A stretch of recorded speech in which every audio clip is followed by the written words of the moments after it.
জাতীয় বিপর্যয় ঘোষণা করতে হবে ত্রিপুরাকে। হ্যাঁ, কারণ ত্রিপুরায় মুখ্যমন্ত্রী নিজে বলেছেন সাংবাদিকদের পরে, সর্বদলীয় মিটিংয়ের পরে, যে 15,000 কোটি টাকা ক্ষতি হয়েছে। ঠিক আছে, কিন্তু দেখলাম আমরা মুখ্যমন্ত্রীর ত্রাণ তহবিলে 100 কোটি টাকাও নেই। এখন যেগুলো তারা বলছেন মুখে যে যারা মারা গেছে তাদেরকে 4 লক্ষ টাকা করে দেওয়া হবে, কিন্তু কারোর অ্যাকাউন্টে 1 টাকাও ঢোকেনি।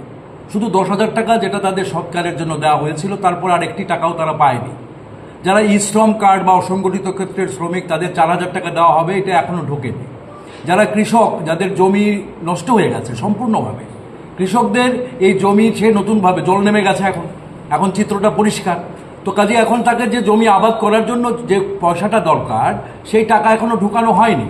তো আমরা আজকে 7টি দাবির কথা বলছি, যেটা আমরা সরকারের গোচরে নিতে চাইছি, এবং যে বিধানসভার অধিবেশনে চলছে সেখানেও বন্যার প্রশ্নে এই প্রশ্নগুলি আসা উচিত বলে আমরা মনে করি।